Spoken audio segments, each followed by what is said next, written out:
Welcome to the Tech Egg. Don't get scrambled. Enjoy the video. You start by protecting your data. Make a full system image and a recovery USB because cloning can fail.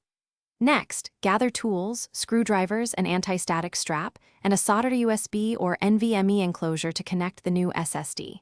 Power down, unplug, and remove the battery if possible, then open the chassis.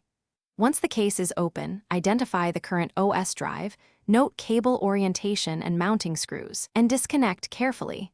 Make sure to ground yourself to avoid static damage before touching components. With the new SSD connected externally, initialize it using the same partition style as the original, GPT for UEFI, MBR for legacy, because mismatches block booting. Launch your cloning tool and select the source OS disk and the target SSD. Use sector-by-sector cloning when sizes differ or there is disk encryption to preserve layout. Once cloning finishes, run a quick file check and inspect partition order and alignment. If required, adjust the EFI or recovery partitions so the target mirrors the original boot structure before swapping drives. Install the cloned SSD in the laptop or desktop.